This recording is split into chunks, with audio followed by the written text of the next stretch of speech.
যে ব্যক্তির সামর্থ্য আছে কোরবানি করার, এরপরও কোরবানি করে নাই, রসুল বলেন ওই ব্যক্তি যেন আমি রসুলের ঈদগাহের নিকট না আসে। তার মানে আপনার সামর্থ্য আছে, আপনাকে কোরবানি করতেই হবে। নবী বলেন সুন্নাতা আবি ইব্রাহিম, এটা তোমাদের জাতির পিতা ইব্রাহিম আলাইহিস সালাতু ওয়াস সালামের সুন্নাত। জোরে বলেন সুবহানাল্লাহ।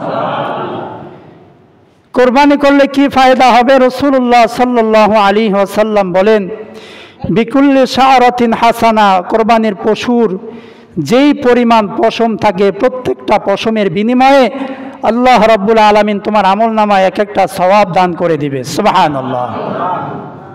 কোরবানি করলে কি ফায়দা হবে? সাহাবায়ে কেরামকে উদ্বুদ্ধ করলেন, হে সাহাবীরা, যদি কোরবানি করতে পারো তাহলে এই কোরবানির জন্তু তোমার জন্য রোজ কিয়ামতের ময়দানে সুপারিশ করবে, সুপারিশ করতে করতে তোমাকে জান্নাতের দুয়ার পর্যন্ত পৌঁছায়া দেবে। সুবহানাল্লাহ। তাহলে বলেন কোরবানি করা দরকার আছে না নাই? সূরা হজ আয়াত নম্বর 37 আল্লাহ বলে তোমাদের কোরবানির মাংস, রক্ত, চামড়া ইত্যাদি এগুলো কোনো কিছুর আমি আল্লাহর দরকার নাই। তোমাদের অন্তরের মধ্যে কি তাকওয়া আছে এটাই আমি আল্লাহ তাআলা দেখব। এই দেখার পরেই আমি আল্লাহ তাআলা তোমাদের আমলনামায় বিপুল পরিমাণ সওয়াব দান করব। সুবহানাল্লাহ। তাহলে কোরবানি করবেন কাকে দেখানোর জন্য? নাকি আমার গরুটা কত মোটা, আমার গরুতে কয় মণ গোশত হবে, এই চিন্তা করা যাবে? জোরে বলেন, এই চিন্তা করা যাবে? এই চিন্তা করা যাবে না। আমার পশু যেই রকমই হোক, এই পশু আমি আল্লাহর জন্য ক্রয় করেছি, আল্লাহর জন্য জবাই করব, এটাই আমার মনের তাকওয়া। এটা কি আল্লাহ তাআলা আপনার আমার থেকে আশা করেন। এরপরে আল্লাহ রাব্বুল আলামিন জানে যে দুনিয়ায় যে সমস্ত বান্দাবান্দিরা থাকবে, এরা এরকম অনেক মানুষ আছে যে মানুষের দেখানোর জন্য নামাজ পড়ে, মানুষের দেখানোর জন্য হজ করে, মানুষের দেখানোর জন্য যাকাত দেয়, মানুষের দেখানোর জন্য দান সদকা করে।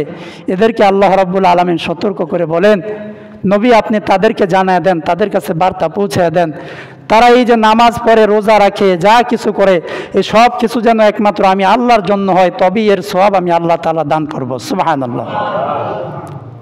তাহলে আমাদের নামাজ হবে কার জন্য ভাই? জোরে বলেন।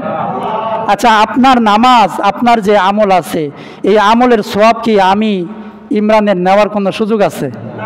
আমাদের কোরবানি হবে কার জন্য? আমাদের যাকাত হবে কার জন্য?